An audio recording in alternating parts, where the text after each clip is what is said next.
Liz, Fox Business Alert. Temperatures are hitting extreme levels around the world right now. It's 110 degrees in Kuwait City, 99 degrees in Seville in southern Spain, and Palm Springs, California is expected to reach 112 degrees. Even the Pacific Northwest is getting ready for a stretch of triple-digit temperatures for the first time this year. That kind of heat means millions of air conditioners are running non-stop, driving electricity demand higher and increasing the need for natural gas-powered generation. At the same time, power demand from AI data centers continues to grow. Joining me now is the man many call the godfather of LNG, Sharif Suki, now leading Phoenix Energy. Great to have you with us. While much of the energy sector is pulling back today, natural gas is holding steady. In fact, my chart shows it up about 3%. What does that tell you? Suki, I think it points to a major increase in natural gas demand that's coming our way. Part of that demand will come from LNG facilities that are currently being built. Another part comes from AI, which has received a lot of attention lately. And as you mentioned, higher air conditioning use is also adding to demand. Based on our estimates, the market will require about 20 billion cubic feet of additional natural gas over the next 5 years. The encouraging part is that we have the reserves needed to supply it. The challenge will be making sure the infrastructure is in place to move that gas where it needs to go. Liz, are we underestimating just how much natural gas these data centers are going to need? Soki, no, I don't think so. In fact, I believe data centers may develop a little more slowly than many people expect. We simply don't have the capacity to build as many as we would like right away. I've seen the forecasts, and I don't view artificial intelligence as the biggest driver of demand over the next 5 years. The larger source of growth will come from LNG export facilities that are already under construction, and that trend isn't changing. To put it into perspective, LNG demand in the United States could increase by roughly 13 billion cubic feet per day over the next 5 years. Data centers may account for about 6 billion cubic feet per day, and additional demand will come from Mexico, which continues to benefit from the low-cost natural gas available in the U.S. By the end of the decade, all of that combined could require around 20 billion cubic feet per day. The reserves are there.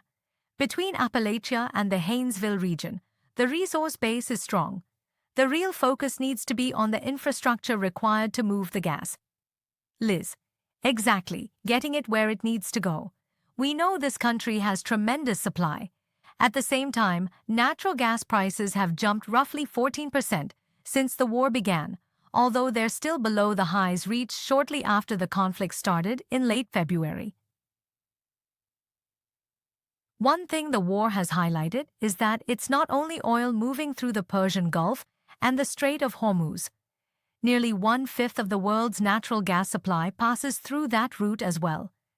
We recently heard a CFO suggest that much of the developing world may not be willing to rely on the United States for its long-term energy security, even though America has some of the largest energy resources available.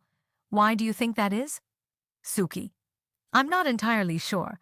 I'd have to give Zach a call and ask him directly, but I do think there's an important point that's being overlooked. Over the last decade, especially since the United States shipped its first LNG cargo, 2 major things have changed. First, the natural gas and LNG market has grown dramatically in size.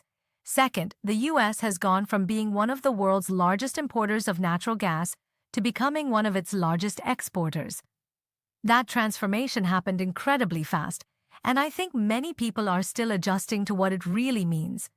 In the past, buyers had to place a great deal of trust in specific suppliers and commit to long-term agreements. Today, the market looks very different.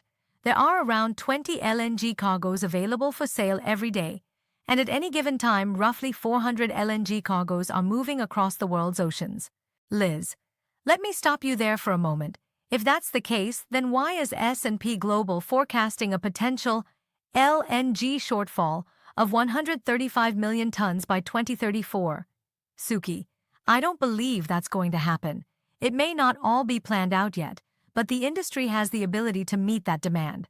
Right now, we're already building about 125 million tons of new LNG capacity, and that supply should come online over the next 5 years.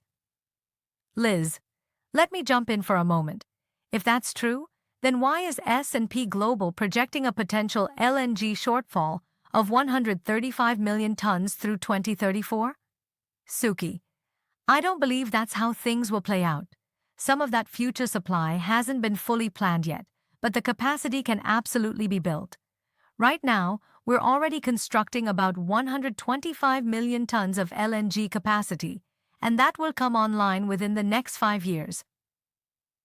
Beyond that, adding another 100 million tons is entirely achievable. In many cases, expanding existing facilities will actually be more cost-effective than developing brand-new projects from scratch. I don't see a major issue here. The key is making the commitment to build the infrastructure when it's needed. If demand continues to grow, the industry has the ability to respond.